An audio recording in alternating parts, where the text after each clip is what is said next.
차트도 그냥 그림이라 생각하고 보면 됩니다. 기관이나 외국인이 매일매일 사는 그 시점이 안전한. 왜냐하면은 테마라고 말이 딱 붙는 순간에 거품이 끼인 거죠. 매도하는 법도 그냥 외워서 하면 됩니다. 암기 과목처럼.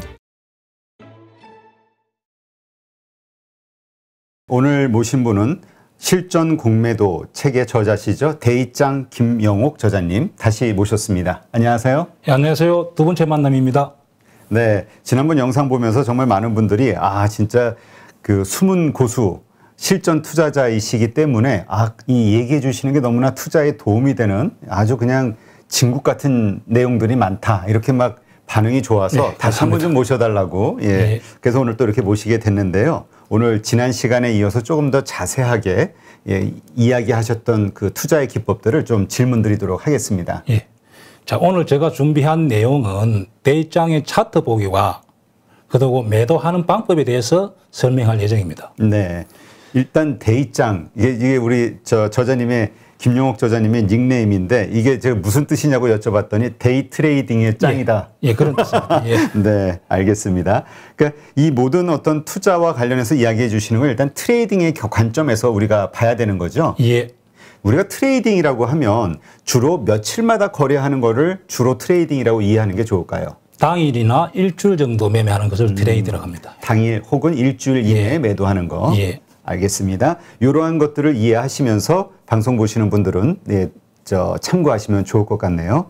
자, 일단 차트 보는 방법 좀 알려주시겠어요? 그 전에 매도하는 방법은 우리가 유튜브나 책에서 매수하는 방법은 많이 나와 있는데 매도하는 방법에 대해서는 설명하는 데가 없습니다. 네. 저는 이제 공매도를 한 10몇 년 하다 보니까 만약에 매도를 쳤는데 주가는 오르면은 큰 손실이 나다 보니까 매도 시점을 깊이 연구하게 된 거죠. 네. 그래서 오늘은 주로 구체적인 예를 들어서 매도하는 법을 주로 설명해 놨습니다. 네, 알겠습니다.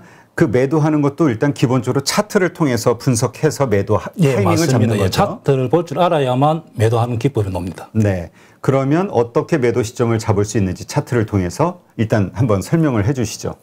차트란 매수자와 매도자의 심리가 고스란히 나타나 있는 건데 차트를 너무 어렵게 일반인들은 좀 생각하는 것 같아요. 우리가 그림을 보면은 인물화, 풍경화, 사실화 이렇게 있듯이 차트도 그냥 그림이라 생각하고 보면 됩니다. 너무 어렵게 생각하지 마시고 그냥 구체적으로 그냥 사실하다, 그림이다, 그럼 주식 그림이다 생각하고 보면은 쉽게 이해가 될 수 있습니다. 네, 그렇군요. 자, 그럼 일단 한번 구체적으로 한번 설명을 해봐 주시죠. 자, 그 전에 이평선에 대해서는 좀 공부를 기본적인 좀 하고 가야 되는데 저번에 앞에 강의하면서 내가 말씀드렸듯이 이평선은 그냥 거물망이라 생각하면 된다.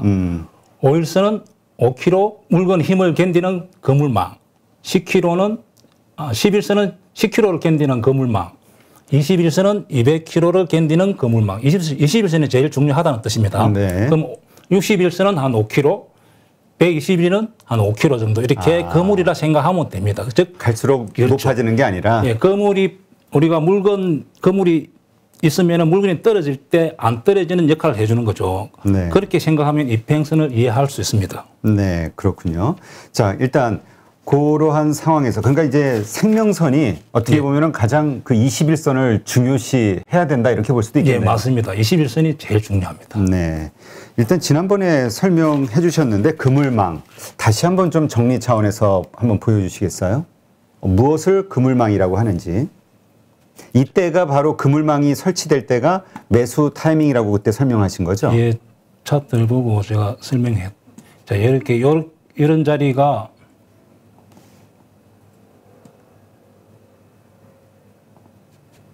이런 자리가 밑에 거물망이 3개 이렇게. 자, 여기는 지금 현재 거물망이 3개. 이런 자리가 안전한 자리라는 거죠. 반대로 이런 자리 같은 경우는 거물이 머리 위에 있기 때문에 아주 위로 올라가기는 힘들고 밑으로 떨어질 가능성이 많은 자리라는 거죠. 아, 그러니까 이 그물망이라는 게 지금 20일 며칠 선을 중심으로 지금 얘기하신 거죠? 밑에 있다는 거죠? 자, 그물이 아까 말했던 21선을 제일 중요시 여기고 5일선, 11선, 61선, 121선 이렇게 보면 되는 거죠. 그러니까 이 그물망, 떨어질 때의 그물망은 그 21선이 위쪽에 있을 때. 예. 그때가 그러면 위로 못 가고 자연적으로 밑으로 하락하는 거죠. 그리고 이것이 21선 위에 있을 때에는 봉이 밑으로는 안 빠지고 위로 가려는 성질이 생기는 거죠. 아, 근데 그 그물망을 형성하는 그 봉이 예. 몇 개를 기준으로 봐야 되는 거죠? 며칠? 한 3, 4일 정도? 아, 예. 그게 일주일 3, 4일 정도 이렇게 보면 되겠죠. 그게 21선 위에서 혹은 21선 아래에서 3개, 4개가 연속으로 나올 때 그때는 예. 아, 이건 하향이다. 이건 상승이다. 그렇게 보면 되겠죠. 예. 알겠습니다. 자, 일단 지난번에도 얘기하셨는데 주가가 오르기 위해서는 어떤 저항선을 돌파해야 된다. 또 뭐라 그럴까요? 그 지지선을 또 잘 지켜줘야 된다. 이런 말씀을 하셨는데 그와 관련한 차트도 한번 좀 그래서 이게 주식이 가격이 결정되고 지지와 저항 돌파에 따라서 어떤 데는 매수를 해야 되고 매도를 해야 되기 때문에 지지와 저항 돌파의 중요한 개념을 알아야 됩니다. 그래서 제가 삼성전자를 차트를 보면서 좀 설명해 보겠습니다. 네. 예를 들면은 이렇게 지지가 된 선을 지지라고 표현하면 되겠죠. 네. 그 다음에 여기서도 이렇게 지지가 된 선을 이렇게 끊으면 지지. 여기는 이제 오르다가 멈췄으니까 저항. 자, 여기는 저항이 있는데 저항을 돌파한 거죠. 네. 그래서 저때 우리 대표님이 여기서 우리가 한번 물어본 것 같습니다. 그죠? 여기서. 이 위치에서. 네. 이 위치에서. 그죠? 네. 그래서 제가 여기 왜냐하면은 그물이 3개가 발 아래 있어가지고 위로라고 생각했잖아요. 그래서 예상대로 위로 갔죠. 네. 그래서 지지와 저항은 이렇게 봉이 밀집되는데 선을 이렇게 끄면은 됩니다. 하나 예를 들어 드리겠습니다. 그러니까 저 지지선 밑에 지지대가 형성되어 있는 지지선 근처에서는 주식을 좀 매수해도 된다. 이렇게 이해하면 될 것 같고요. 예. 그 다음에 이제 저항선 근처에서는 좀 매도를 일단 하자. 이렇게 그렇죠. 보면 되겠죠. 예, 맞습니다. 예. 근데 그 저항선을 뚫을 수도 있잖아요. 근데 한 번에는 보통 못 뚫죠. 예, 보통 뚫기가 힘들죠. 거기에 힘을 많이 비축해서 주로 저는 이제 우량주로 많이 보다 보니까 기관하고 외국인이 많이 살 때는 뚫을 수 있습니다. 삼성전자 같은 경우는 그렇게 뚫었잖아요. 네. 자, LG화학을 지지선을 한번 꺼보겠습니다. 요즘 LG화학 때문에 고생하시는 분들 워낙 많죠. 자, 이렇게 지지가 됐는데 지지가 무너지고 이렇게 다시 저항이 되고 주가 하락한 거죠. 그렇죠. 예, 여기서도 이렇게 저항, 지지, 또 여기가 지지가 됐는데 여기서 만약에 주가 하락이 나온다면은 다시 크게 밀리겠죠. 그래서 이렇게 봉이 밀집되는데 이렇게 선을 그으면서 지지와 저항을 확인할 수 있습니다. 그렇게 그래서 이제 선을 자꾸 좀 그어보는 연습을 해야 이 주식의 주가 향방에 대해서 우리가 좀 예상해 볼 수 있다. 그렇죠. 지지 저항 돌파를 알아야만 내가 매수를 하든지 매도를 하든지 진입 시점을 결정하게 되는 거죠. 네, 그렇군요. 자, 그렇다면 우리가 지금 말씀하신 대로 저 지지선 LG화학이 예를 들었을 때 아래쪽에 지지선이 이렇게 만들어졌을 때 그래 좀 지지가 되겠지 기대하고 샀어요. 근데 그 지지선 아래로 빠져버릴 때 이때는 매도를 해야 되는 겁니까? 손절? 저런 자리에서는 들어가 있으면 안 됩니다, 사실은.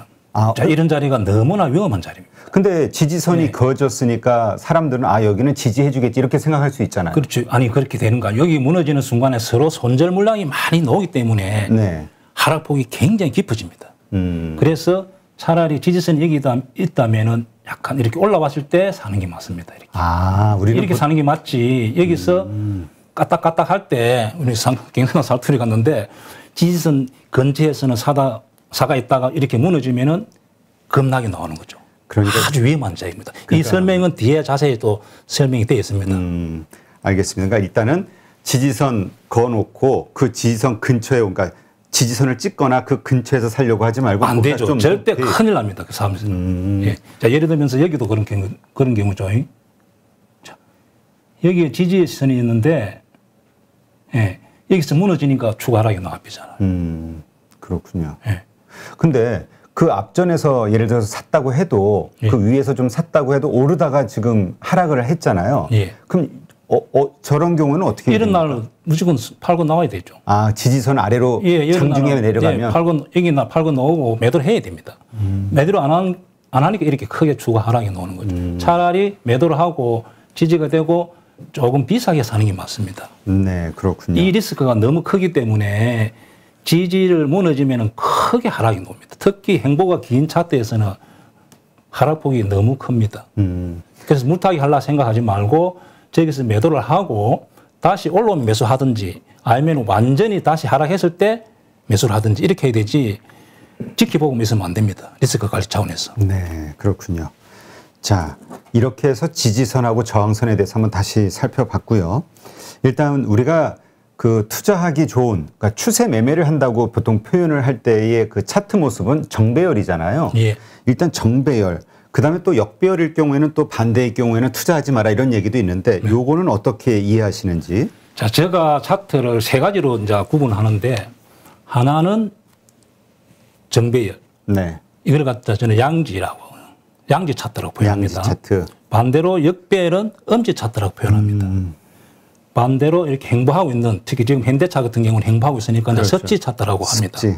자, 이 세 가지 차트 중에서 양지 차트만 매수를 해야 됩니다. 양지만. 예, 엄지나 섭지 차트는 매수를 해서는 안 됩니다. 근데 보통 역배열은 제가 이해가 되는데 횡보 차트에서는 보통 이게 횡보하다가 딱 올라갈 거라고 보통 기대들을 많이 하잖아요. 그 차트에 대해 좀 설명드리겠습니다. 왜 하면 안 되는지 하면은 현대자동차 이렇게 차트는 보면은 길게 이렇게 행보하고 있거든요. 네.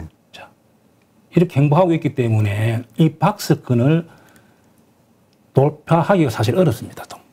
왜냐하면 여기에 매수했던 사람들이 조금만 올라오면은 매도 심리가 발동하는 거죠. 반대로 지수가 좀 하락한다든지 그러면 만약 여기서 하락한다면은 이 사람들이 손절 물량이 높기 때문에 하락폭이 엄청나게 깊어집니다. 그래서 이런 그 지역에서는 매수할 필요가 없죠. 양지 차트에서만 우리가 양지에 햇빛이 착 들어오기 때문에 식물이 잘 자라듯이 주가도 쑥쑥 올라가는 거예요. 양지 차트에서는 지수가 조금 올라도 많이 오릅니다. 네. 반대로 엄지 차트는 지수가 오르면은 주가는 안 오릅니다. 예를 들면 카카오 같은 거 한번 봅시다. 자, 카카오 차트 같은 경우를 이런 거 보면은 역배열 차트, 엄지 차트잖아요. 그죠? 네. 이렇게. 자, 주가는 지금 지수가 조금 올라가도 오르는 폭이 작고 내릴 때는 많이 밀리는 거죠. 이런 자리는 매수할 필요가 없는 거죠. 반대로 하이닉스 한번 보세요. 그러네요. 예, 하이닉스 같은 경우는 지수가 천천히 올라가도 오를 때는 많이 오르고 내릴 때는 작게 내리는 거죠. 그래서 주식 매수는 이 양지 차트 외에는 매수를 하면 안 됩니다. 네, 그렇군요. 자, 예를 조금 워낙 중요해서 제가 예를 좀 더 들겠습니다. 네. 여기서 보면은 아까 카카오는 지수는 조금 올라도 조금 오르고 반대로 양지 차트는 지수가 오르면 많이 오르고 지수가 빠져도 안 빠지는 거죠. 그러면 내가 양지 차트만 매매해야 된다는 거죠. 굳이 역배열 차트 엄지 할 필요가 없는 거죠. 그렇죠. 엄지에서 식물이 햇빛이 안 들어오기 때문에 크지가 않는 원리입니다. 네. 그래서 지금 예를 들면 예를 한번 들어보겠습니다. 코리아 서킷. 자, 이런 차트가 양지 차트. 올라가고 있는 중. 네. 주가는 빠질 때는 조금 빠지고 지수가 조금 오르면 이렇게 많이 뻗어가는 거죠. 그 이제 이유는 이제 이런 기간이 많이 양매수를 하고 있기 때문에 그런 현상이 나타나는 겁니다. 그렇죠. 그러니까 저기 강한 모습을 하고 있다라는 거는 이제 수급의 주체가 확실하다. 네, 대부분이 양지 차트는 양매수 차트라 보면 됩니다. 네. 기관과 외국인이 사주고 있다. 하나 더 보겠습니다. 파트론 이 차트도 최근에 양매수 차트인데 이 양지 차트. 자, 주가는 지수는 조금 밀리더라도 조금 밀리고 이렇게 쭉 상승하는 거죠. 네. 이렇게. 그러면 이렇게 상승하고 있는 양지 차트에서 그럼 언제 살 것이냐 매수 타이밍이 궁금하거든요. 그거는 그래서 이 팽선이 밀집돼 있을 때 네. 양매수 되고 있다면은 이런 데다 사도 됩니다. 이런 자리에요. 이런 자리. 아, 이런 그렇게 자리. 밀집이 될 때. 예, 뭐 믿고 기관이나 외국인이 계속 사고 있기 때문에 여기 보면은 계속 양매수잖아요. 개인은 그렇죠. 팔고. 예. 그래서 저런 자리 들어가면은 수익 납니다. 그렇군요. 예. 일단 매도 시점은 언제이냐 이거는 이제 좀 뒷부분에 뒤에 내가 설명할 거고요. 걸로 하고요. 그다음에 엄지 차트를 매를 몇 개 더 들겠습니다. 네. 아까 카카오 일단 이런 차트에서 사야 된다. 저렇게 네. 양지 차트에서 밀집 구간에서. 예. 이런 차트는 지금 역별 즉 엄지 차트라는 거지. 네. 살 필요가 없어요. 왜냐하면 지수가 조금 오르면 안 올라. 조금 올라. 0.5, 뭐 한올까 두 올까. 지수가 내리면 2, 3% 밀리는 거죠. 살 이유가 없죠. 그럼 이게 이제 엄지가 계속 엄지 되는 건 아니거든요. 그래서 세월이 가다 보면은 다시 양지로 바뀌면 사면 된다는 거지. 네. 예. 절대로 엄지에서는 살 필요가 없다. 우리 개미 투자자들이 대부분의 손실 난 경우는 거의 여기라 보면 됩니다. 아, 그러니까 일단 이때 사는 때는 보통 싸니까 그리고 많이 빠졌으니까. 그렇죠. 싸다고 들어가면 안 되고 양지일 때만 들어가고 엄지 차트가 만들어지면은 매수를 안 한다. 그렇게 하면 됩니다. 가지고 있다 하더라도 매도를 해야 되고. 예. 근데 이 횡보 차트 좀 더 다양하게 좀 보여주실래요? 그 전에 또 네이버 하나 더 보고요. 네. 자, 이것도 역시 엄지 차트라는 거지. 요즘 네이버에 대한 기대감이 커지고 있는데. 예. 그래도 계속 하락 추세니까 이 매수는 안 되는 거죠. 네, 그렇군요. 아까 봤던 LG화학. LG화학 역시 보면은 계속 이렇게 매수하면 안 되는 거죠. 이 자리에. 절대로 매수하면 안 되는 거죠. 이 자리에. 그렇군요. 싸다고 또 들어가면 또 몰린다는 거죠. 네. 이 엄지 차트. 그러니까 절대 매수하면 안 되는 그렇죠. 자리들. 왜냐면 저는 이런 차트를 공매도로 다 노리고 있는 차트. 여기가. 반대로, 예. 그럼 여기서 반대로 여기에서 공매도의 최적의 시점 언제 타이밍을 70만 원, 잡으세요? 여기. 어디요? 이 자리. 그 자리. 예. 왜냐하면은 이 자리에서 개인이 사고 기관 외국인은 매도한다. 여기 보면은. 그러니까 여기도 보니까 여기 보면. 밀집하다가 떨어지는 거잖아요. 그렇죠. 여기가 난주 뒤에 내가 설명하겠지만은 이 자리가 매도해야 될 자리. 쉽게 말해 보유자는 손절해야 될 자리라는 거죠. 보유자는. 예. 이게 손절 못하면은 대행주라도 30% 40%는 그냥 손실 나는 순식간에 납니다. 일단 좀 자세하게 듣기로 하고 왜 그렇게 판단을 하시는 거죠? 여기서 팔아야 된다고? 뭘 보고 판단하시는 이거는 왜냐하면 이 고점에서 횡보했던 차트이기 때문에 여기에 매수했던 사람이 많은 거죠. 그렇죠. 그래서 계속 손절 물량이 손절을 부르는 거예요. 그리고 지금 기관도 팔고 외국인도 팔기 때문에 또 개인도 이제 개인은 사지만은 이런 경우는 계속 주가 하락에 논다 보면 되겠죠. 뭐 차트 자리 가지고 판단하시는 건 없고요. 자, 이런 자리에서 벌써 하락을 예고한 거다 보면 되죠. 내가 밀집 구간. 예, 사각형 끌 때 벌써 밀집이 되니까 추가 하락이라고 보면 되죠. 이게 아까 말씀하셨던 그물망인 거잖아요. 네. 근데 이 그물망인데, 이 그물망, 이게 밀집했는데 자꾸 아래쪽으로 음봉이 많이 나왔다는 걸로 판단하시는 건가요? 그렇죠. 여기 보면은 이 빙선이 머리 위에 있잖아요. 21선. 중요한 21선. 선이 3개가 머리 위에 있고, 개인이 팔고, 개인은 사주고, 수급에서도 보면. 네, 기관도 팔고, 외국인 파니까 저점을 깨는 순간에 추가 하락이라고 봐야 되죠. 네. 그렇게 공매도 자리로 딱 설정하시는 거고, 결국은 손해날 자리. 자, 또 예를 좀 더 들겠습니다. 자, 이런 차트도 여기서는 이제 엄지 차트. 반대로 여기는 양지. 그러네요. 이런 데서 매수해야 된다는 거죠. 여기는 여기는 햇빛이 비치잖아요. 이렇게. 그렇죠. 비치고 여기는 햇빛이 안 비치니까 엄지 되니까 여기는 매수하면 안 된다. 지금도 매수하면 안 된다. 아직도. 네. 보통은 여기에서 저 파란 선이 61선이잖아요. 61선 근처까지 오고 나서 반등할 거라고. 약간 또 반등을 했네요, 며칠. 이렇게 반등할 거를 기대하지 않나요? 반등할 듯 하면서 또 하락하는 거. 보통 보면 차트는 하락합니다. 그러니까 뭐 그러지 않을 수도 있지만 대부분은 좀 그러니 이런 차트는 아예 안 하는 게 낫다. 예, 하나만 더 예를 들겠습니다. 후성이라는 좀 한번 보겠습니다.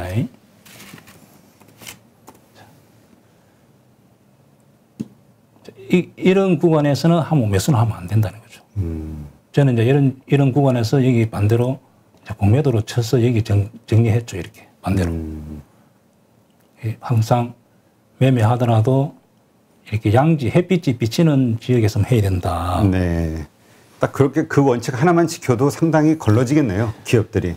많이 걸려지고 손절이 잘 안 나온다고 봐야죠. 근데 아까 말씀드렸듯이 횡보 차트 좀 몇 개 좀 보여줘 봤어요. 횡보 차트는 왜냐하면 대부분 이 정도 횡보하다가 이제 반등이 나올 거라고 생각들을 보통 많이 하잖아요. 예. 예를 들면은 이런 게 횡보 차트죠. 이렇게. 네. 횡보 차트가 위험한 것이 이렇게 횡보하다가 하락을 하게 되면은 이 횡보했 구간에 매수했던 사람들이 다 손절을 하기 때문에 하락폭이 굉장히 이렇게 커지는 겁니다. 이렇게. 그러니까. 예. 이런 현상이 나타나는 거죠. 이 원인은 여기에 매수했던 사람들이 손절이 나오는 거예요. 이 손절 물량이 나오기 때문에 이렇게 많이 밀리는 겁니다. 네. 그렇군요. 예를 들면 지금 현대차가 횡보하고 있잖아요. 이렇게. 그렇죠. 예, 이걸 섭지 찾더라고. 이런 경우는 굳이 매수할 필요가 없는 거예요. 지금 근데 오늘 좀 이렇게 거래량 터지면서 반등을 좀 해줬잖아요. 네. 121선 위로 좀 올라가지고. 네. 그러면 저럴 때는 어떻게 이해를 해야 되나요? 좀 괜찮은 자리 아닌가요? 지금 매수로는? 여기에 샀던 사람들이 수익 실현이 너무 많이, 매도가 너무 많이 나오는 겁니다. 횡보했던 차트는. 그래서 차라리 돌파하고 다시 상승으로 우상향, 양지가 될 때 사는 게 유리하다는 거죠. 예. 이게 들어가가지고 고생할 필요가 없다는 거죠. 그러니까 이 그물망 바깥으로 튀어나왔을 때 예. 종가 기준으로. 맞습니다. 양지로 바뀌려 할 때 딱 들어가는 게 맞지 지금 들어갈 필요가 없는 거죠. 그때 대표님이 그때 요 근처에서 한 물어본 것 같는데 네. 위도 아니고 아래도 아니고 길게 추세는 상승이다. 왜냐하면 내년에 실적이 괜찮아지니까 지금은 들어갈 필요가 없는 거예요. 지금은 양지로 만들어가지고 양지로 달리고 있는 차트로 들어가야지 요거 들어가면은 기회비용을 놓치는 거죠. 네. 그러니까 횡보한 차트는 들어갈 필요가 없다. 그런 뜻입니다. 네, 그렇군요. 알겠습니다. 차트로 이렇게 해서 매도할 자리, 그 다음에 매수해야 되는 주식, 또 매도해야 되는 주식, 이런 것들을 잘 구분할 수 있겠네요. 그러면 이번에는 우리 대입장 김용옥 저자님만의 그 매매 원칙이 있다라고 하시는데 그게 뭘 말하는 건지 좀 설명을 해 주시죠. 네, 저는 저번에 강의에서 설명했듯이 첫째도 안전, 두 번째도 안전 이렇게 설명했듯이 일단 차트상에서 안전한 자리에서 두 번째 기대 수익이 큰 자리에서만 저는 합니다. 네. 보통 일반 게임이들은 안전한 자리도 모르고 기대 수익이 조금 있는데 목숨을 걸고 이렇게 매매하는 경우가 많거든요. 그래서 제가 차트를 예를 들어서 안전한 자리를 설명하겠습니다. 안전한 자리는 제가 볼 때는 차트상에서 딱 두 군데가 있습니다. 하나는 이렇게 이평선이 밀집된, 즉 안전 거물망이 발 아래 이렇게 밀집될 때, 자 여기 그 다음에 여기 이런 자리. 네. 그러니까 이건 저번에도 강의할 때 설명해서 충분히 이해 간다고 보고, 그럼 또 안전한 자리 한 군데가 어디 있느냐? 자, 그거는 주가가 어떤 위치에서 기관이나 외국인이 매일매일 사는 그 시점이 안전한. 왜냐하면은 오늘도 사주고 내일도 사고 어제도 사고 거제도 사고 오늘도 사고 내일도 사고 계속 사니까 안전한 지역이라는 거죠. 그래서 이 팽선이 밀집된 지역 하나, 이렇게 외국인이나 기관이 계속 사는 지역, 거기가 그 가격대가 안전한 차트상에 딱 두 군데가 있다 봅니다. 네. 그래서 하나 더 예를 들어보겠습니다. 네. 주성 엔지니어링. 요즘 주가 많이 올랐죠? 네. 주성 엔지니어링 보면은 매일 이렇게 사고 있잖아요. 기관하고. 자, 이렇게. 왜냐면 어제도 사고, 거제도 사고, 오늘도 사고, 내일도 사고, 모레도 사는 거예요. 또 월, 하, 수 계속 사니까 이런 차트는 안전한 자리다. 네. 그래서 지수가 밀리도 잘 안 빠지고 계속 상승하는 겁니다. 그렇군요. 하나 더 예를 들어보겠습니다. 그러니까 일단 기본적으로 아까도 말씀하셨듯이 양지 차트, 그러니까 그렇죠. 상승 추세 가운데서의 그 밀집 구간을 무조건 찾아야 되는 거죠. 그렇죠. 그래서 계속 이렇게 사둔다면은 그 가격대는 안전한 거예요. 네. 이것도 보면은 매일 이렇게 사잖아요. 그래서 지수가 밀리도 잘 안 빠지고 3일 전에도 사고 어제도 사고 오늘도 사고 내일도 사고 모레도 사니까 이 위치가 이 가격대가 안전한 자리다. 그게 이제 횡보를 하든 아니면 조금씩 그렇죠. 위에 있든 아래에 있든 아니면 좀 약간 빠졌다 하더라도 예. 계속 수급이 들어오면. 그래서 이제 이렇게 양지로 돼 있으면은 거기 뭐 수익 난다 보겠죠.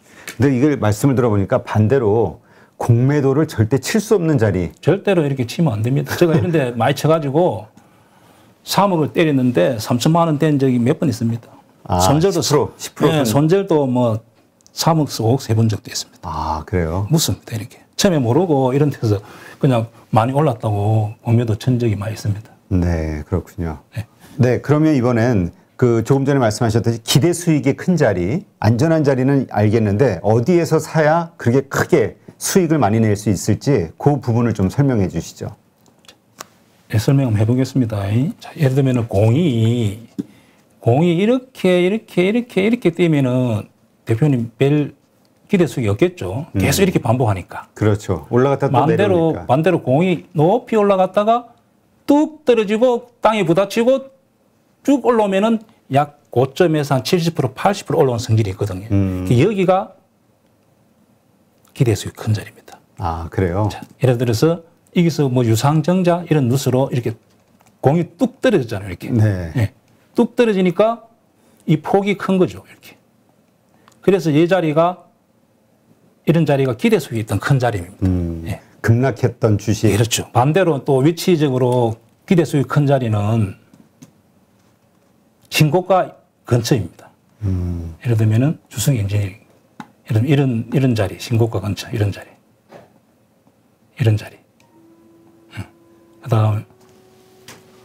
그 다음에 뭐 에코프로. 그러니까 상승 추세 가운데서의 밀집 구간. 예.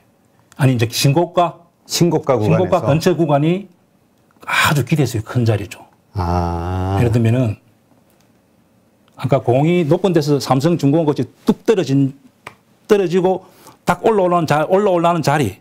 하나는 이렇게 신고가가 차트가 만들어졌을 때 이렇게 이런 자리. 순식간에 100% 이렇게 50% 순식간에 신고가는 납니다. 네. 이런 자리가 기대 수익 큰 자리다. 그러니까 신고가에서 밀집 그 사각형이 만들어졌을 때. 그렇죠. 이렇게 순간적으로 이렇게 급등이 노는 거죠. 이렇게. 네. 이렇게. 그러니까 지지와 저항 폭이 높이 공이 떨어졌을 때 아까 삼성중공업 그런 그다음에 신고가 임박에서는 이렇게 슈팅이 폭이 크게 나는 기대 수익이 큰 자리. 기대 수익이 큰 자리는 두 군데가 있다. 그렇군요.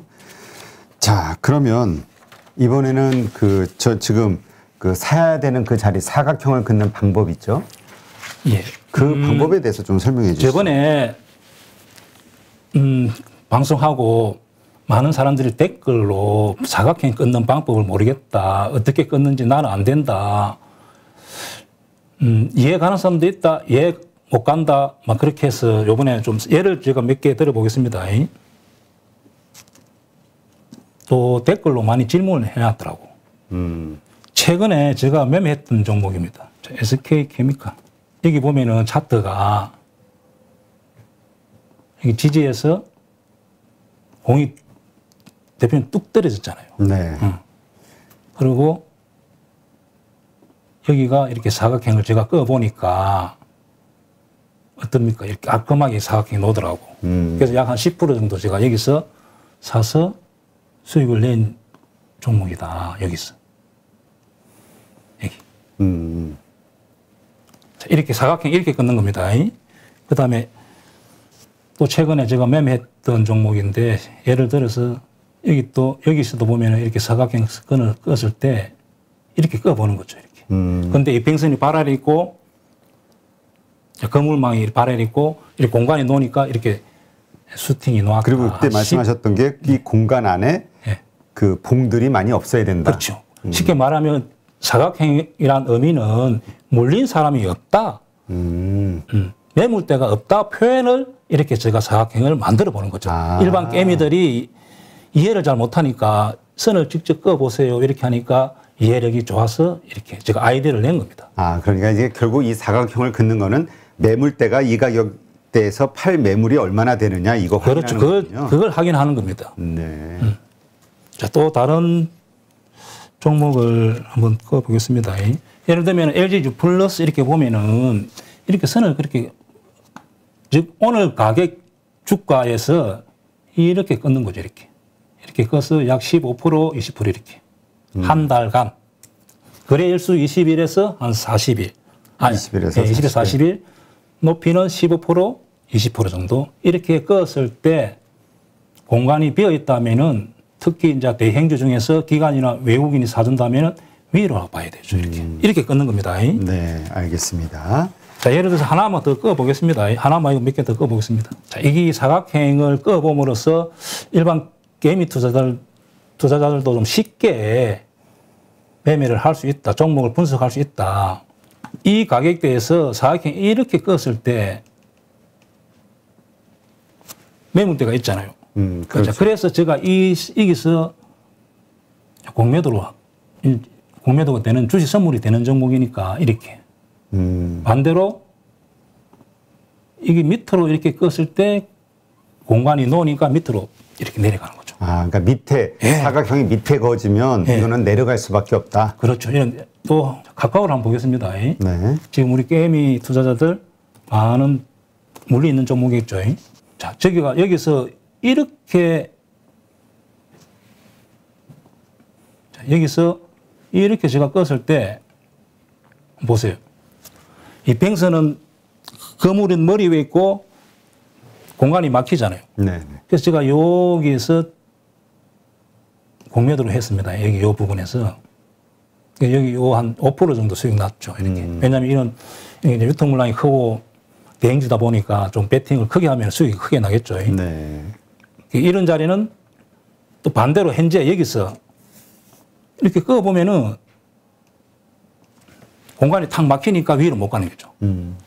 근데 아까도 보여주신 것처럼 약간 횡보하거나 좀 하락 추세에서의 저 사각형이 거지면 그것도 그러니까 매수해도 되는 건가요? 그런 경우에도? 안 됩니다. 공간이 깔끔하게 빈 공간이 나와줘야 됩니다. 그러니까 약간 횡보하더라도 그게 공간이 깔끔하게 나와주면 되는데. 지금 궁금한 종목 있으면 한번 또 저번에 제가 다 맞췄거든. 두산중공업, 하이닉스, 삼성전자 다 맞췄어요. 오늘 한번 궁금한 종목 있으면 지금 한번 제가 같이 한번 꺼봅시다. 그럴까요? 요즘 그 화제가 되고 있는 게 그 현대모비스. 현대모비스. 요즘 급등을 좀 하고 있잖아요. 최근 며칠간. 그래서 이제 좀 이게 일시적인 상승이냐 지속적인 상승이냐 요거를 좀 많이 궁금해 하시는데. 현대모비스도 여기서 이렇게 껐을 때, 자, 요 위치가 좋은 거네요. 요 위치에서는 이 뱅선이 거물이 발 아래에 있었고, 특히 21선이 발 아래에 있었고, 저는 요걸 사실 매수를 못했어요. 원래 여기 내가 매수하는 자리였는데, 이건 놓친 거죠. 그래서 이렇게 공간이 놓으니까 강한 슈팅이 노는데. 그러면 이 횡보나 이 역배열이라 하더라도 21선이 이 사각형, 그러니까 봉이 이 21선 위에만 있으면 갈 수 있다 이렇게 그렇죠. 이렇게 껐을 때 빈 공간이 많이 나오기 때문에 위로 빈 공간을 매우로 이렇게 하는 거죠. 그렇군요. 저거 한번 봐보실래요? 포인트 모바일. 자, 그래서 여기는 이제 여기 저항 근처에 오니까 조금 이제 상승은 요 근처 정도까지 볼 수 있다. 이게 계속 갈 게 아니라. 그러면은 한 요 정도, 요 정도까지는 갈 수 있다. 알겠습니다. 다른 점 한번 봅시다. 종목. 포인트 모바일. 포인트 모바일도 이렇게 그 물리신 분들이 좀 많아가지고. 제가 말했던 엄지 차트. 그렇죠. 엄지 차트가. 여기서 이렇게, 벌써 여기서 엄지 차트가 이렇게 되니까 여기서는 손절하고 나왔어야 되죠. 예를 들면은, 이 저점을 깨고 요 부분이 손절 자리였다. 음. 자, 물타기를 하면 이런 자리에서는 손절하고 놓아서 이제 양지로 바뀌는 차트. 이제는 지금 음지로 쭉 내려오다가 이제 이런 차트는 행보 기간이 길지 않습니다. 약간 행보 좀 하다가 바로 위로 갈 수 있는 자리. 그거는 이제는 만약에 물타기 한다면 지금 정도는 물타기 가능하다. 이렇게 했을 때 이제 이평선이 벌써 건물이 하나, 둘, 세 개 있고 그다음에 이렇게 공간이 열리고 만약에 수급이 좀 따라준다면은 방향은 위로 보면 되겠습니다. 네. 수급을 한번 봅시다. 거래량이 워낙 없어가지고 예. 최근에 외국인 매수가 조금 들어오고 개인이 또 샀네. 느낌 안 좋아. 안 좋아요. 네. 개인이 사면은 잘 못 갑니다. 개인이 최근에 또 모르겠습니다. 또 소형주가 돼서. 그렇죠. 소형주라. 이건. 그래도 이제는 차트가 양지로 바뀌려는 차트. 사더라도 여기 사야 된다. 아, 지금 물타기 하더라도 여기 사야 된다. 그러면 이번에 많은 분들이 또 물리신 주식이잖아요. 셀트리온. 예. 셀트리온 한번 볼까요? 셀트리온도 보면은 음지 주식이죠. 지금 음지. 계속 음지로 이렇게 음지 차트로 당분간 위로 못 돈다고 봐야 되죠. 위로 가기는 어렵다. 네. 음지 계속 가다가 어느 정도 행보하다가 양지로 바뀌었을 때 다시 상승하는 겁니다. 근데 지금 수급을 보면은 개인이 좀 매도하고 외국인이 매수하고 있네요. 네. 그래서 여기서 조금 더 행보하다가 이렇게 햇빛이 비치는 이렇게 아까 포스코 어떻게 그렇게 자리가 만들어지면은 위로 갈 수도 있다. 현대모비스처럼 자세를 이렇게 위로 틀어줘야 된다. 양지로 바뀔 때 매수 찬스다. 지금은 매수하면 안 될 것 같아요. 네, 알겠습니다. 이런 식으로 이 사각형을 그으면서 그 매수 자리를 찾는 거. 그렇죠. 네. 우리가 또 많이 매매하는 네이버 같은 거 보면은 아까 봤지만은 이렇게 또 아직도 양지로 바뀌려면 힘들다. 음지 차트. 이런 거 매수하면 안 된다. 그동안 계속 못 오르는 주식들은 나름대로 이유가 있는 거네요. 자, 그래서 우리 개인들도 네. 차트를 어렵게 생각하지 마시고 이렇게 한 사각형을 만들어 본다. 만들어 보고 사각형 안에 매물대가 있다면은 피하고 깔끔할 때 또 기관이나 외국인이 사줄 때 매수하면은 성공률이 높아진다. 알겠습니다. 요걸 한번 잘 참고하시고요. 그러면 하긴 그거 맞아요. 왜냐하면 이게 물린 분들에게 일시적으로 반등했을 때 팔고 다시 떨어지면 다시 사서 이게 단가를 낮추든가 물량을 늘리든가 해야 되는데 근데 보통 어떤 심리가 있냐면은 팔았는데 더 올라갈까 봐. 그래서 이제 못 팔잖아요. 그런 경우는 당일 급등하는 경우는 30% 지금 상한가가 정해졌기 때문에 당일날 급등했던 종목 한 10개 중에 한두 개 정도가 상한가 가고 안 밀리고 있지. 나머지 8종목은 다 밀려요. 25% 갔다 하면은 약 한 5%, 10% 전에 와 있다 보면 됩니다. 15% 간 종목은 약 5%, 3% 와 있으니까 매도하는 게 맞다는 거죠. 확률이 많지가 않군요. 네. 10개 중에 하나 정도만 하나 정도 보면 상한가 가고 나머지는 다 상한가 실패한다. 실패하고 밀리는 거죠. 다. 자, 그럼 반대로 이렇게 상한가 올라갔어요. 근데 샀는데 상한가가 됐어요. 이거는 언제 팔아야 되나요? 자, 그거를 제가 강의를 하려고 며칠 전에 상한가 갔던 종목을 전부 다 이제 모아 봤는데 한번 봅시다. 자, 내가 어떤 종목을 가지고 있다 보면은 상한가 갈 수가 있거든요. 네. 물리 있든 아니면 수익이 나 있든 상한가 가면은 대처를 안 해주면은 보통 3, 4일 되면은 다 원위치합니다. 대부분이. 여기 진짜 직접 한번 보겠습니다. 종목이 다이나믹 이렇게 상한가 가더라도 자, 이날 상한가 갔죠. 네.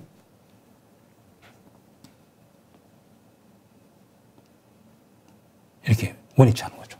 며칠 기다리면. 그래서 내가 여기 물리있다 하더라도 이때 매도를 해야지. 다시 여기서 수락 열려서 매도, 만약 30% 손실 났다.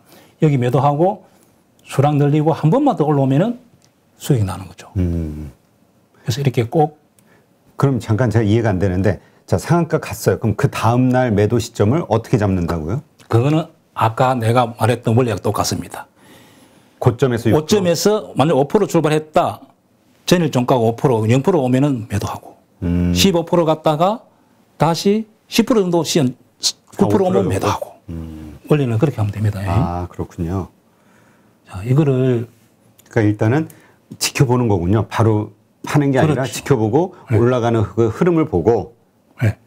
이런 경우는 이렇게 하고 또 하루 더 상을 갔지만은 다시 고점을 찍고 이렇게 한 5,500원 정도 온다 보면 돼요. 왜냐하면은 이런 종목은 실적으로 간 게 아니고 뭐 누스나 테마로 갔기 때문에 거의 90% 원위치 보면 됩니다. 여기서 연속으로 가는 경우는 거의 없다 보면 됩니다. 그래서 그러니까 멀리 있다 하더라도 매도를 해야지 가지고 있어 갖고는 안 된다. 그러니까 저런 급등 종목에 대해서는 그냥 항상 당일날 최고점 대비 5% 6% 정도. 5% 6% 정도 빠지면 그냥 매도. 그렇게 그렇죠. 생각하면 되겠네요. 예. 그리고 또 뒤에 갔던 아인저라는 종목도 역시 상한가 찍고 원위치 이렇게 매도. 설사 여기 물리 있다 하더라도 여기서 매도를 해야 된다는 거죠. 아직 내 원금은 안 됐지만 그렇죠. 원금 기다리는 분들이 자, 있는데 지금 여기서 매도하고 여기서 내가 이제 추가 매수하면은 물량이라도 약 한 30%, 40% 늘리잖아요. 네. 1,000주가 있었다면은 1,400주가 되는 거죠. 그러면은 이제 10% 오르면 수익인데 여기 물렸다고 내가 가지고 있어 갖고는 회복이 안 되는 거죠. 매매를 해야 된다. 그 그렇죠. 손실을 반드시 줄이기 해야 됩니다. 위해서라도. 예. 자, 이런 경우는 메타버스 이래가지고 급등했는데 이제 이렇게 급등하는 종목은 전일 종가를 안 깨면은 홀딩. 아. 예. 이 단발성 제로로, 단발성이 아니고 메타버스 뭐 그런 뉴스로 이렇게 강하게 연속으로 가는 것은 무조건 전일 종가를 깰 때 매도한다. 아, 전일 종가. 예, 여기가 매도하는 자리. 그러니까 장중에 그 아래로 내려간다 그러면 그냥 바로 그 순간 매도해야 된다. 예. 종가 기준이 아니라. 예. 알겠습니다. 아니, 더 예를 좀 더 들어야 됩니다. 한번 봅시다. 그 다음에 일동제약. 자, 일동제약 같은 경우도, 뭐, 코로나 치료제 이렇게 해서 이렇게 급등했지만은, 제로로 급등한 게, 그냥 실적으로 급등한 게 아니고, 그냥 이런 누수로 급등했기 때문에, 요거 역시 요렇게 온다 보면 됩니다. 절대로 여기서는 들어가면 안 됩니다. 이거 완전 엄지잖아요. 그죠? 네. 절대로 안 된다. 자, 요것도 보세요. 상한가 찍고 오르고 다시 이런 데서 물타기 안 된다.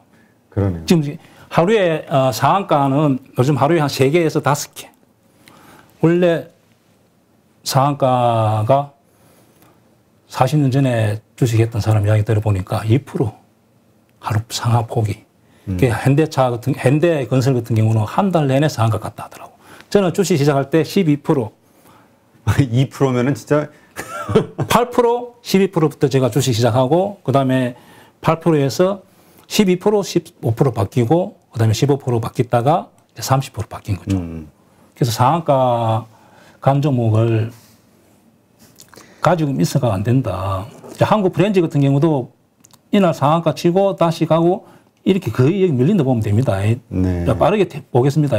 상한가 치고, 다시 뒷날 가고, 자, 추가 하락 6,500원. 그러니까 바로 이거 관점에서는 하여튼 당일 고점에서 5%, 6% 빠지면 그냥 바로 그렇죠. 정중에라도 예, 매도해야 예를 들면은 된다. 이런 종목 같은 내가 가했었는데 물리 있다 하더라도 차 앞에 물리 있다 하더라도 매도해야 된다는 거죠.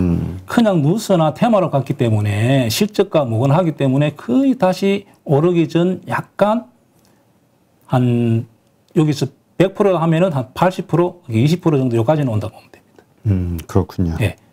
자, 그러면 이번에는 예. 그 단일가로 올라간 종목을 어떻게 매도하는가 그것도 한번 좀 알려주실래요? 조금 더 한 번 더 보고 워낙 이게 중요해서 이렇게 됩니다. 이거 봐. 자, 이렇게 또 상한가 같지만은 이렇게. 그죠? 네. 요것도 이렇게 상한가 같지만은 이렇게. 자. 요것도 상한가 같지만은 이렇게. 요거는 조금 저기에서 이제 많이들 물리는 거죠. 이런 경우는 연속으로 가는 경우는 10개 중에 1개 있을까 말까다. 그렇게 보면 됩니다. 알겠습니다. 네. 자, 그럼 단일가로 올라간 종목 어떻게 매도하는지. 자, 단일가를 상한가 가면은 지금 현재 단일가 상한가 간 종목 있는지 한번 보겠습니다. 자, 구형테크라는 종목이 이렇게 상한가 갔네요. 자, 단일가 이렇게 상한가를 딱 가게 되면은 이 보유했던 사람들이 집에서 보니까 오늘 상한가 갔네. 다음 날 매도를 준비하는 거죠, 전부 다. 주주들은. 네. 그래서 고점을 보통 찍고 하락한다 보면 됩니다. 그 예를 제가 좀 들어보겠습니다. 9일 제지 한번 보겠습니다. 차트 보면은 이날 당일 상한가 간 거예요. 상한가 가고 13% 출발하고 종가는 플러스 한 2, 3% 끝났습니다. 예. 대부분 이렇게 단일가 상한가 간 종목은 대부분 90% 이렇게 됩니다. 아, 그러니까 내가 단일가 보유했던 종목이 단일가 상한가 가면은 손실 나 있다 하더라도 던져야 되는 아침에. 그래야 다시 저점에 수량을 늘려서 매수할 수 있다. 그러니까 보통 시간에 이제 단일가로 장이 시작되기 전에 막 상한가 이렇게 가 있으면 많이 상승해 있으면 뭔 호재가 있나? 이게 상승의 시작인가 기대하면서 있는데 매도해야죠. 그냥 장 시작할 때 그냥 바로 시가로 던져야 된다. 공매도가 되면은 저번에 한번 강의할 때도 설명했지만은 공매도 다 때리비는 거죠, 제가. 저기에서. 예. 그래서 이날도 그렇고 또 예를 들어서 엑사이언스도 마찬가지다. 이날도 상한가 가고 이렇게 밀리는 거죠. 그러면은 지금 현재 단일가 상한가 간 좀 봅시다. 이 구형테크 같은 경우도 무슨 내용인지 모르겠는데 이것도 당일날 고점을 찍고 한 12, 3% 출발해가지고 종가는 플러스 2, 3% 이렇게 끝난다 보면 되겠죠. 그래서 보유하고 있다면은 물리 있다 하더라도 여기 물리 있다 하더라도 여기서 던져야지 다시 요만큼 밀리니까 수량이라도 늘려야 된다. 단일가 많이 오른 종목 이렇게 매도하면 됩니다. 그러니까 그냥 쉽게 얘기해서 그냥 단일가로 시간의 단일가로 막 상당히 높은 고점에서 시작이 되면 기본적으로 일단 던지는 게 시가로. 그렇죠. 네, 단일가 상한가 가면은 단일가에 던질 필요는 없고 그 다음날 던지면은 보통 2, 3% 플러스 하니까 얼마 또 15% 출발할 수 있으니까 보유하고 있는 사람들 다음날 던져야 되고 단일가 한 9%, 8% 이렇게 움직인다면은 단일가에서 매도해도 됩니다. 근데 단일가로 상한가 가는 종목들이 자주 나오나요? 하루에 한 3개 정도, 2개 정도. 좀 나오네요. 예, 매일 옵니다. 자, 그걸 세력들도 이용하겠죠. 그러니까 그런 거 같은 경우는 사서 다음 날, 예. 가지고 있다면 그날 매도하는 게 아니라 다음 날 대신 8%나 9% 정도 상승한 가격으로 시작됐을 때는 그냥 시초가에 던지고. 예. 네. 그래서 그러면은 매수는 하지 말자. 다음 날. 그렇죠. 기존 보유자들만 매도로 대응해야 된다. 그렇습니다. 그게 더 오를 거라고 생각하고 뛰어드는 그 매수하는 거는 진짜 공매도 하시는 분들이 볼 땐 진짜 밥이네요. 예, 밥입니다. 자, 그럼 이번에 일정에 의해서 급등한 종목 매도 방법? 이거는 어떤 겁니까? 일정에 저번에도 제가 설명을 좀 했는데 어떤 일정이 있을 때 그 기대 심리로 주가는 계속 그 일정까지 상승하는 그런 경향이 있습니다. 그러면은 그때까지 보유하고 있다가 매도를 안 하면은 어느 상승한 폭만큼 다 반납을 하니까 보유자는 매도를 해야 된다는 거죠. 네. 기존 보유자는 매도를 하고 공매도가 된다면은 자 공매도를 해야 되겠죠. 그런 예를 제가 몇 개 들어보겠습니다. 자, SK 바이오팜이라는 종목이 네. 상장했는데 SK 바이오팜이 상장을 하면서 그 기대 심리로 이렇게 쭉 올라온 거죠. 이렇게. 막상 이렇게 상장하는 날 3% 이렇게 갭 상승하고 이렇게 그 기대 심리로 오르다가 이렇게 쭉 밀린 케이스. 이렇게 된 거죠. 이렇게. 그래서 일정에 의해서 이렇게 기대 심리로 오르다가 그러면 보유자들은 매도, 하루 전날이나 그날 매도. 매수는 하면 안 되겠죠. 이제 그러고 이제 이렇게 차트는 이렇게 엄지 차트로 바뀌었다.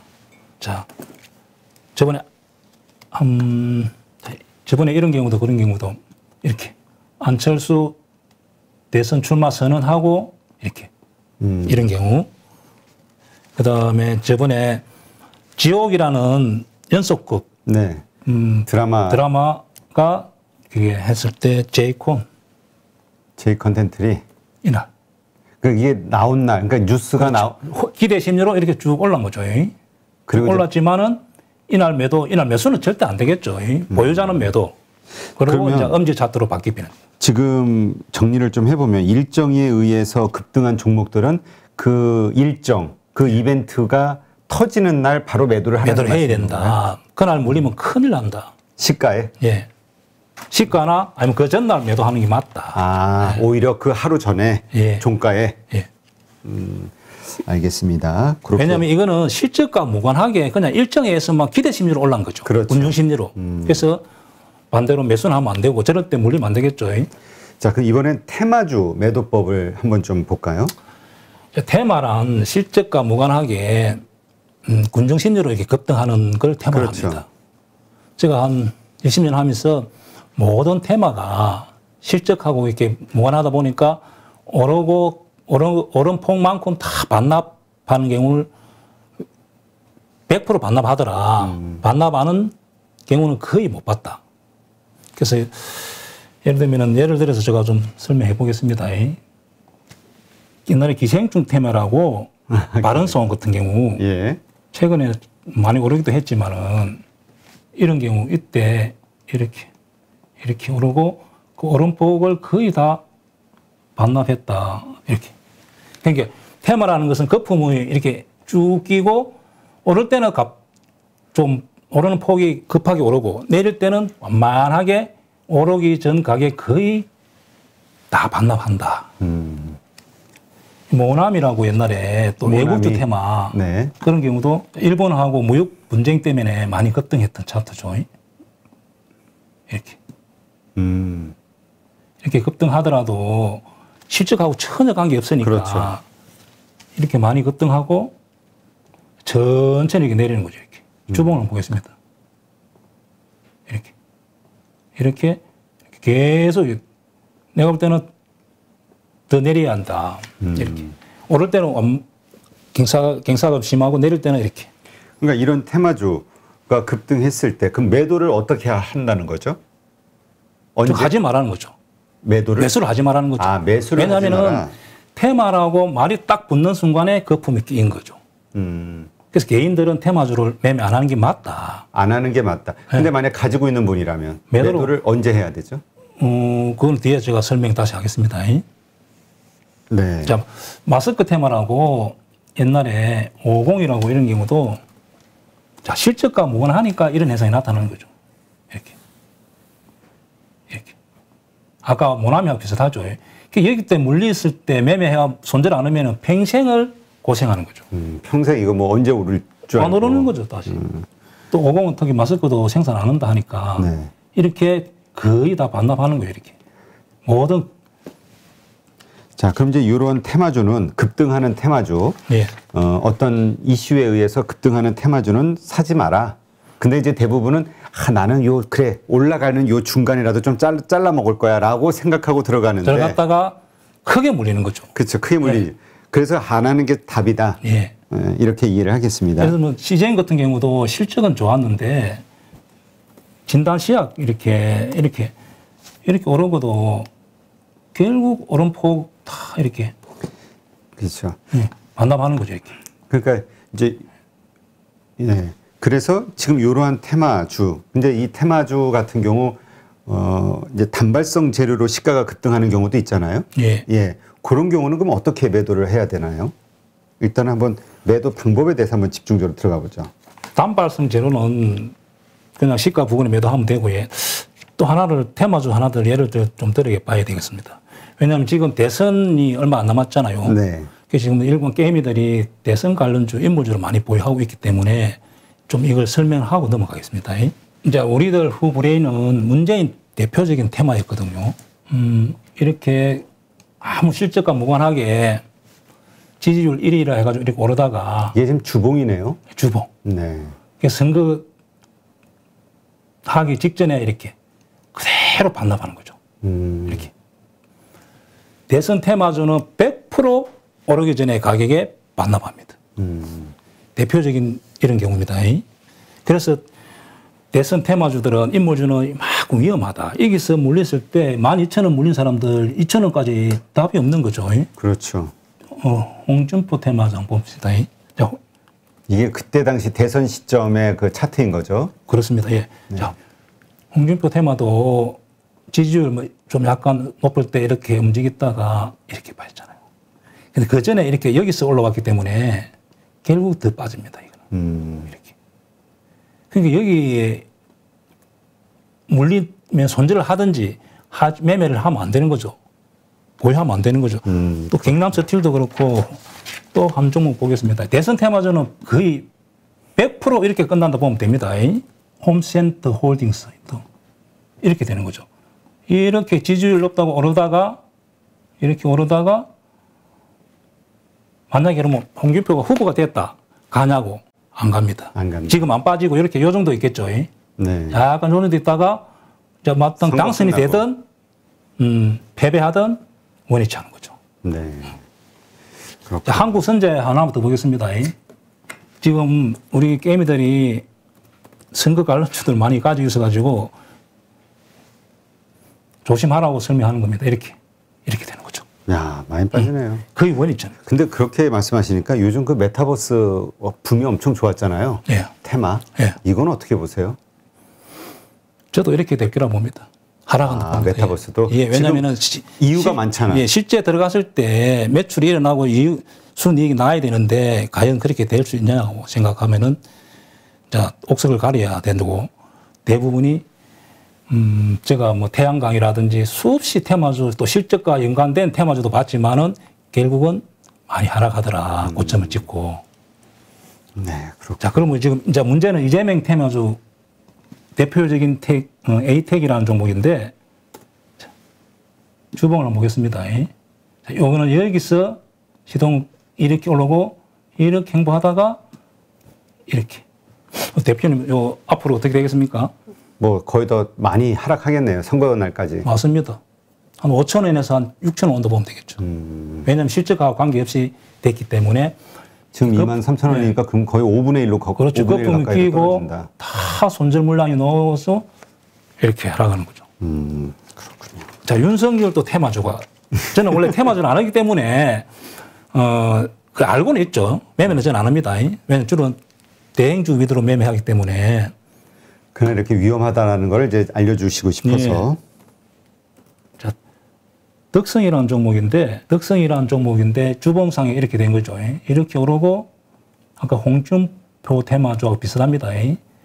저번에 지지율 1등 해갖고 이렇게 올라간 거죠. 자, 이렇게 내렸는데 자, 제가 볼 때는 이렇게 밀린다. 여기까지 밀린다.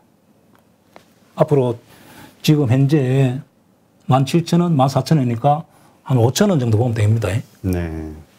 한참 더 내려가겠네요. 그렇습니다. 또 한 종목, 서현이라는 종목이 있는데 이 종목도 이렇게 좀 오르고 행보하고 이렇게 한 5,000원 정도 이렇게. 알겠습니다. 그래서 테마주는 대선 관련 인물주는 지금 정도에서 다 팔고 놓고 앞으로는 매수 보유는 하면 안 된다. 이제 시간이 다가올수록 날짜가 다가올수록 둘 다 테마 이재명, 윤석열 테마는 다 하락한다. 이게 이제 테마주이자 또 일정에 의해서 급등한 종목. 맞습니다. 같은 의미네. 그러니까 일정이 다가올수록 빠진다. 예. 알겠습니다. 네. 이렇게 하니까 아마 지금 개인 투자자분들 가운데서 그래도 나는 크게 먹을 거야. 그래서 이런 주식을 해. 라고 생각하시는 분들 그리고 그 못 모르고 좀 쫓아가신 분들은 좀 등골이 서늘하실 것 같은데 네, 하여튼 잘 참고하셔서 안전한 투자 하시고요. 자, 그럼 이번엔 단발성 재료로 시가가 급등하는 경우에 어떻게 매도하는지 설명을 우리가 해주시죠. 보면은 어떤 종목이 호재 누수가 이렇게 나올 수 있습니다. 예를 들면 LG전자, 뭐 애플, 뭐 수혜주, 뭐 어떤 매각 이런 식으로 기습적으로 누수가 나왔을 때 전혀 실적하고 관계 없잖아요. 그렇죠. 역시 시가는 고점을 찍고 하루 내 이렇게 흘러내립니다. 왜냐하면 실적과 무관하게 개인들이 그렇게 시가를 높이 출발시켰기 때문에 그렇습니다. 예를 들면은 한원 시스템 이날 뭐 일본에 매각된다 이런 뉴스로 18% 출발하고 하루 내일에 흘러내리는 거죠. 그래서 이런 경우는 보유자면은 무조건 매도해야 된다. 매도해야 된다. 매도하고 다시 저점에 수량이라도 늘려서 재매수하는 게 맞다. 그러면은 보유자는 매도하고 매수는 안 되는 거죠. 그렇죠. 네. 그럼 매도를 어느 가격에 하는 게 시가에 시가 부분에 하면 시가에서. 됩니다. 예를 들어 하나 더 예를 들어 보겠습니다. 락앤락이라는 종목이 있는데 이날 주식 그러니까 자사주 소각 140만 주 이런 뉴스로 저렇게 높이 출발하는 거죠. 주식을 소각하더라도 실적과 무관하게 차트 엄지 차트에서 저렇게 시가 높이 떴을 때는 매도로 해야 된다는 거죠. 매도를 하고 며칠 기다리면은 충분히 원 가격에 살 수 있다는 거죠. 네. 여기는 엄지 차트. 그러니까 이것도 역시 보면서 아 이런 종목에는 따라붙게 하면 안 되겠구나 이런 생각을 하셔야겠네요. 네, 이런 거 매수하려 하면 안 되겠죠. 네. 자, 이렇게 단발성제로 또 하나를 예를 들어 보겠습니다. 한샘이라는 종목인데 이날 사모펀드의 매각 뉴스가 뜨고 이렇게 쭉 흘러내리는 거죠. 보유자는 매도를 해야 된다는 거죠. 네. 이렇게. 그다음에 카페라는 종목인데, 예. 저것도 그러니까 시가에 예, 시가 부근에 매도하면 된다. 매도해야 된다. 왜냐하면은 결국 시가 부근이든 고점이든 거의 비슷한 가격이고 며칠 기다리면은 오르기 전 가격 거의 이렇게 맞춰주잖아요. 예. 그러니까 단발성 재료. 예, 단발성 재료. 물린 사람 손절 하다 보니까 오르기 전 가격에 근처 온다. 자, 그럼 이번엔 선취매 후 재료 노출 급락 패턴에서 매도 방법. 이건 어떻게 해야 될까요? 보통 이게 그러니까 먼저 내가 샀는데 그러니까 무슨 여기 어떤 호재가 있어. 그리고 어떤 재료가 있어. 그래서 샀어요. 그런데 그 재료가 이제 딱 노출된 거야. 네. 그랬을 때 급락을 하잖아요, 보통. 뉴스에 팔아라. 예. 자, 이런 경우는 보통 뭐 아무리 좋은 호재 뉴스가 있을 때 뭐 아는 그 정보를 아는 사람이 있겠죠. 그런 경우는 단발성 재료가 아니고 미리 정보가 새었다는 거죠. 네. 그렇게 해서 결국 카페 24는 보니까 네이버가 지분 투자 이렇게 2대 주주로 투자한다. 그 뉴스를 누가 알고 있던 선침의 세력들이 이렇게 올린 거죠. 그리고 재료를 노출시키고 게이미들이 따라붙을 때 자기들은 팔고 오른 폭 그대로 반납하잖아요. 자, 오를 때는 경사가 좀 급하게 오르고 내릴 때는 완만하게 거의 오르기 전 가격까지 온다. 보유자는 반드시 여기서 매도를 해야 된다는 거죠. 내가 물리 있다 하더라도 매도를 못하면은 이렇게 매도하고 기다렸다가 오르기 전 가격 근처 오면은 다시 수량을 열려서 매수해야 된다. 항상 이렇게 대응을 해야 된다. 네. 그다음에 한샘이라는 종목 한번 보겠습니다. 자, 한샘이라는 종목도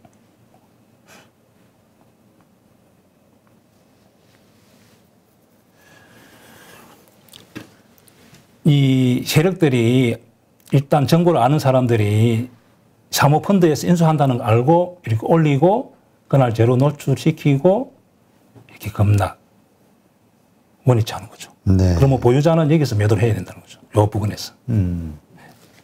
그 다음에 결국 시가. 예, 시가 부분에서. 시가 부분에서. 예.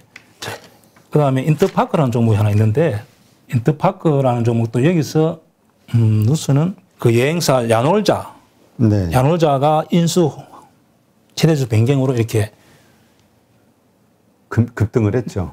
그 전에 선침의 세력들이 매수를 하고 재료 노출시키고 게이미들한테 떠넘기고 이렇게 급락.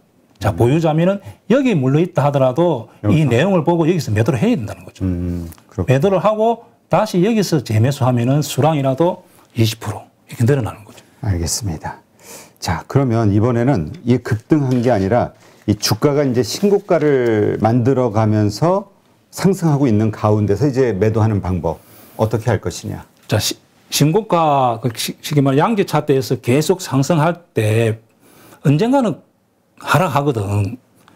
그러면은 매도하는 방법은 세 가지가 있습니다. 90도로 강하게 상승할 때 매도하는 법. 하나는 45도 완만하게 상승할 때. 하나는 35도 약간 더 완만하게 매도할 때 그 방법이 다 다릅니다. 자, 그러면 하나하나 예를 들어서 제가 설명하겠습니다. 완만하게 상승할 때 고령 인드. 완만하게 상승할 때는 5일선이 11선, 21선 돼도 때 매도하고 경사가 심할 때 5일선이 11선 돼도 날 때 매도하고 90도로 오를 때는 5일선을 깰 때 매도하면 됩니다. 예를 들어서 제가 설명하겠습니다. 이렇게 주식이 좀 완만하게 상승할 때는 5일선이 11선 돼도 클로스 날 때, 되던 날 때 여기 매도하면 됩니다. 5일선이 11선. 예, 11선. 자, 이렇게 그냥 외워서 대응하면 됩니다. 확률은 한 80%라고 생각하면 됩니다. 네, 그렇군요. 그 다음에 카카오를 한번 예를 들어 보겠습니다. 이렇게 완만하게 상승할 때 역시 마찬가지로 5일선이 11선 데드 크로스 날 때 이 정도 매도하면 되는 거죠. 이렇게. 그 다음에 카카오 게임즈를 한번 보겠습니다.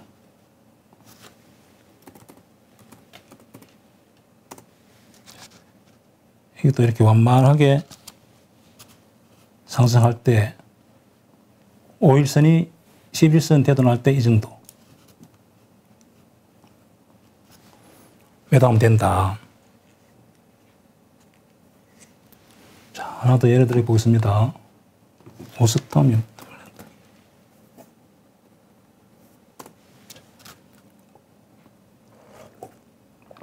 이렇게 완만하게 상승할 때는 계속 이렇게 상승할 때 5일선이 11선 되돌아날 때 여기서 매도 하면 된다. 완만할 그러면은 때. 거의 고점에 매도가 가능해진다. 자, 그러면 그 주가가 급상승했을 때 그때는 어떻게 매도를 해야 될까요? 완만하게 할 때는 5일선이 11선 데드 크로스 날 때라고 이해하면 될 것 같고. 예. 자, 예를 들면은 덱스트라는 종목을 한번 보겠습니다. 네. 매도도 그렇게 해야 되지만은 만약에 매수를 한다면은 그 부분에서는 매도하면 안 되겠죠. 왜냐하면 거기가 고점이니까. 그렇죠. 예. 이렇게 보면은 이 종목이 이렇게 급등을 이렇게 거의 90도로 그렇죠. 이런 종목도 보유하고 있으면은 매도 시점을 알아야 되거든. 그죠? 그러면은 5일선을 깰 때, 이렇게 5일선을 깰 때 여기가 매도 자리. 아, 그러니까 봉이. 네, 봉이 매도 5일선을 깰 때. 아, 봉이 5일. 장중이든 종가든 매도를 해야 된다. 매도하자. 이렇게 급등하고 있는 주식은. 예. 그 다음에 한 또 최근에 그런 급등 종목이 많이 나왔는데 이런 종목도 내가 보유하고 있다면은 그진 이렇게 단기간에 90도로 오를 때는 여기서 매도해야 된다. 5일선을 깰 때 종가상 아니면 당일날 장중이라도 매도하는 게 맞다. 네. 하나만 또 더 예를 들어 보겠습니다. 최근에 급등했던 빅텐트. 여기도 역시 마찬가지로 너무 단기간에 이렇게 급등할 때는 여기가 매도 자리다. 5일선을 종가상 깬다든지 당일날 깰 때 매도. 장중에. 예, 장중이라도 매도해야 된다. 그렇군요. 아, 이렇게 하니까, 아, 내가 어디에서 팔아야 되는지 이제 좀 그 자리가 이렇게 좀 그려지는데요. 근데 이제 이번에는 고점에서 횡보하는 차트도 있지 않습니까? 예. 저렇게 올라서 고점에서 떨어지지도 않고 횡보하는 경우, 예. 이럴 때는 어떻게 매도를 해야 되는가? 자, 그런 자리에서는 하락하면은 하락폭이 굉장히 크기 때문에 내가 보유하고 있다든지, 보유하고 있다면은 그 지점을 깰 때 손절하고 나와야 된다는 뜻이죠. 매수는 절대 금지. 예를 들어서 제가 좀 설명해 보겠습니다. 하이닉스 차트인데, 이렇게 고점에서 이렇게 행보하고 있잖아요. 네. 근데 여기가 굉장히 저점을 깬다면은 위험한 지역이라는 거죠.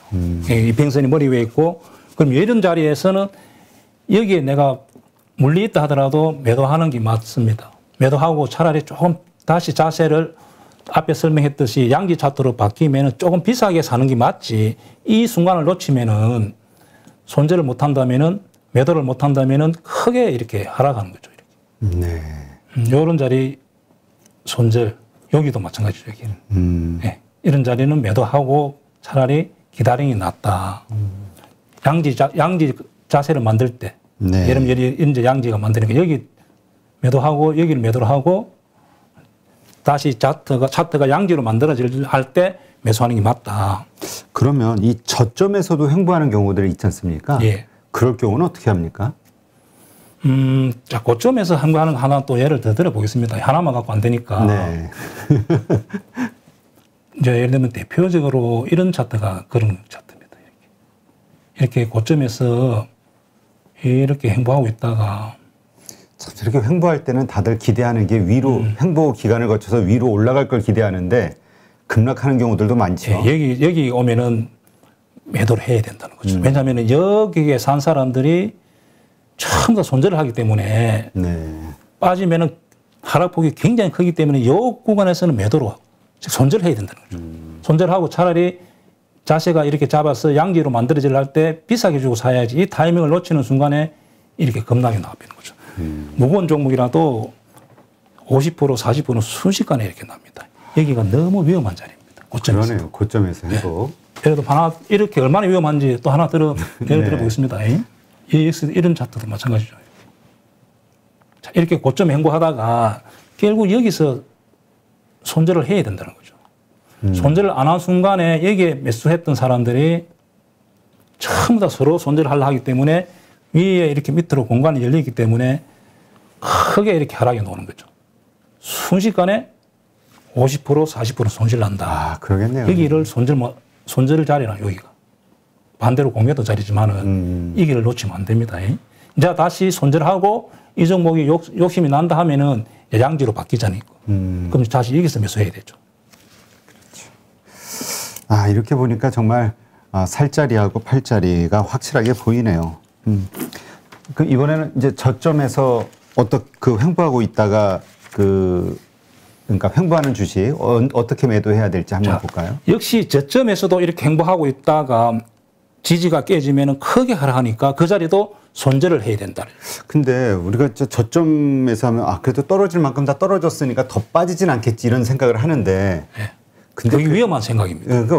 그러네요. 차라리 저점에서 조금 위에서 사 있어야지 저점이 임박했다면은 추가 하락이 나오면은 크게 이렇게 밀리는 거죠. 네. 그런 차트를 한번 보겠습니다. 네. 자, 저런 거는 제가 처음부터 공매도를 하기 때문에 하게 된 거죠. 네, 공매도를 하기 위해서 저런 종목만 연구를 하고 저 자리에서 공매도를 치니까 개인들은 내가 공매도 칠 때는 여러분들은 피해야 된다는 거죠. 그렇죠. 네. 이런 자리. 이렇게 저점에서 이렇게 되면은 여기라 좀 빠져나와야 된다는 거죠.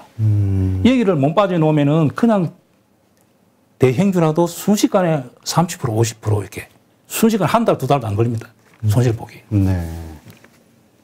그래서 여기를 그럼 만약에 여기서 내가 매도했는데 네. 그럼 여기서 바로 양지가 안 된대도 시간이 걸립니다. 그러면 차라리 조금 비싸게 사는 게 맞지. 여기를 손절을 못해서 이렇게 당하는 것보다는 낫다는 거지. 네. 자, 아직도 이제 양지 차트를 만들려고 하고 있네. 자. 그러니까 이게 그 낮은 저점에서도 그 지지선이 깨지는 순간 장중이 됐든 그냥 매도하고 나와야 된다는 거죠. 예. 또 하나 예를 들면은 이런 경우도 이 저점을 여기서 매도하고 나오고 차라리 양지를 만들면은 조금 비싸게 사는 게 맞다. 그나마 다행히 뭐 실적이 좋아서 다시 반등해 올라왔지만은 저기도 매도할 자리다. 그러니까 여기서 이렇게 선을 긋고 하는 거는 저기서 이제 매도하는 거는 이게 멈출 수도 있지만 떨어지게 되면 크게 떨어질 수 있으니 그냥 일단 안전 차원에서 그렇지. 낭떠러지에 떨어지니까 낭떠러지 근처 가면 떨어지니까 피해 있다는 거죠.